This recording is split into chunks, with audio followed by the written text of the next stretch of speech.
it turns out that people would come to me and say, do you know about the star being legends? Do you know about the star? You've heard anything about it? No, I haven't. I'm not a UFO person. I don't know about it. Well, you should really look into that. And so I did.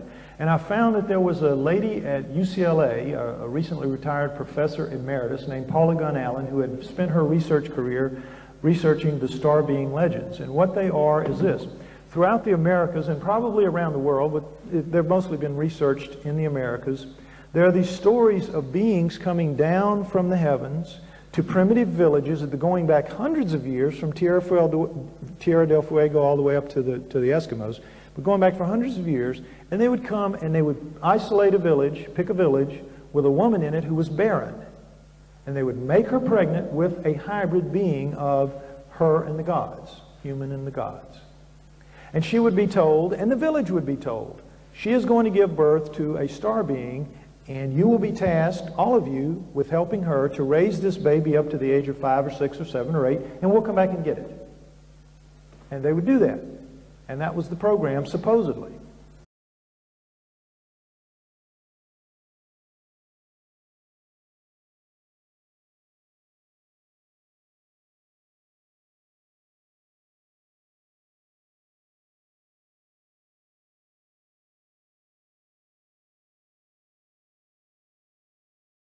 And that was the program, supposedly.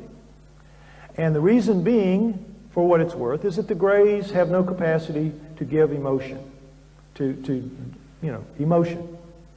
And so, when in their early experiments, the beings that they would create would have enough human in them to where they would fail to thrive for lack of interaction, for lack of nurturing.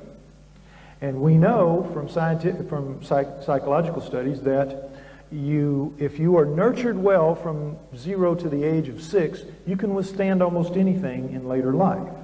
But if you are not, if you are very poorly nurtured up to the age of 6, nothing can be done to repair you. The damage is done and it's permanent. So probably their first attempts failed to thrive, and so they set this system up where they would let the human mothers nurture them until they were up to the age where they needed to be, and then they would come get them to take them to do whatever they wanted. Now, again, these are myths. These are not written in stone like the Sumerian tablets, so you can't go to the wall as hard with them as you can with those tablets.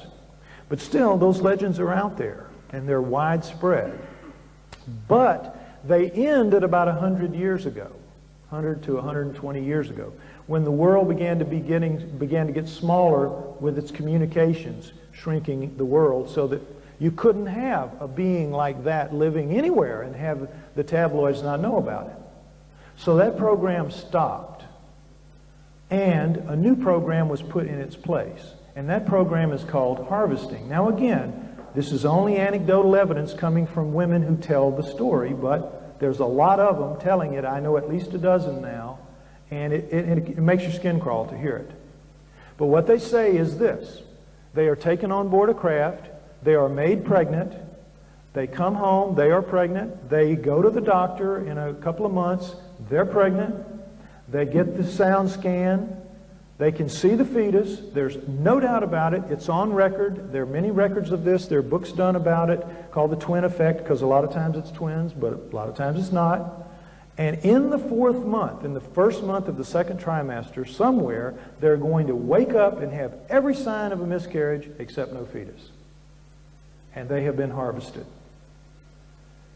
And then later, some years later, anywhere from 5 to 10 or even 15 years, they will be taken back on board and they will be shown what is alleged to be their hybrid children, and they will be told to spend time, bond, have any relationship you want with your children or child. Now, it's horrifying, I know, to hear this, but nonetheless, this is an ongoing story that women tell all over the world, that they're being harvested.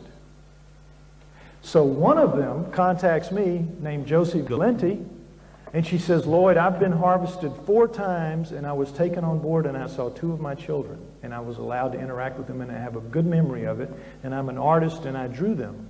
Would you like to see them? And so I said, yes, of course. And she said, and I did it back in '96. So Josi was one of those people who had a really good memory of it.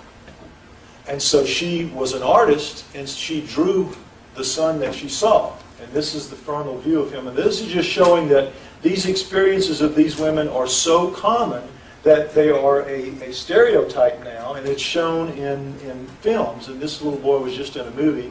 They bulked his head up and they gave him that scraggly blonde or scraggly dirty looking hair that they all the women described, that the kids look bad and their hair is so thin and unkempt, and it's clear that they're hybrid something. Their eyes are a little different. This kid's, of course, they couldn't do much for his eyes, but you get the idea. I'm not just making this up. It is a common thing that goes on out there, whether you're aware of it or not. Now, this is putting the profile shot, putting the skull up against it. Now, it's pretty remarkable that she did this in 95, and the Starchild didn't come out to public view till 99. Now, the ear is a little higher than it should be, so there's a couple things wrong with it. She's got a brow ridge and nose and all, but still, she got the neck pretty much right, and it just, has a good look to it. Now, another guy contacted me, and he said, in 78, the story about the lawyer? And I said, no, a lawyer had been taken on board, and he had a good memory of her as well. So he paid to have a sculptor work until he got what he believed were the grays that took him. And these eyes are pretty good, because remember we talked about the Starchild. It would need, the eyes are going to be down here. They're going to need a pretty big eyelid to cover over, and sure enough, and he's got it up until the cheekbones. The cheekbones are too big, but still, this looks about right for what you would be looking for, except the neck is too big, but the ear's in the right place. No crease in the top, but still, there are things wrong in each and some things right, but it's an interesting blend. 95, 78, 99. What are the odds? Next slide.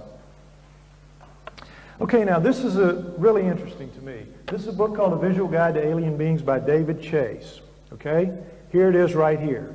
We don't have copies here, but if you're interested in getting a copy of this book, you can get it through Greenleaf Publications in the States.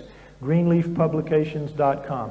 What this is a book by a young man who called people, and he said, anybody out there that thinks they saw an alien and would like to tell somebody about it and have them draw it, please get in touch with me. And he did. And he called, and he used a lot of his own stuff as well. But you've got a book filled, literally filled. And a lot of them, if you see it close, have babies in test tubes, walls of babies growing up in test tubes from women who tell this story of seeing the babies growing. So what you see is hundreds of them, and you can look at this at the back table with the skull as well. What you see is the grouping that he came up with. Now, he said he didn't put the insectoids up here because they're so gross and he didn't want to scare people, but to me the reptilians are just as scary. But the insectoid would be here, reptilians, the Anunnaki, Pleiadians, whatever you want to call the human ones that basically we descend from. And then you have the different grays. You have the little blue men down here in the corner that are, I didn't even know about them. He said they're the rarest ones. People see them the least.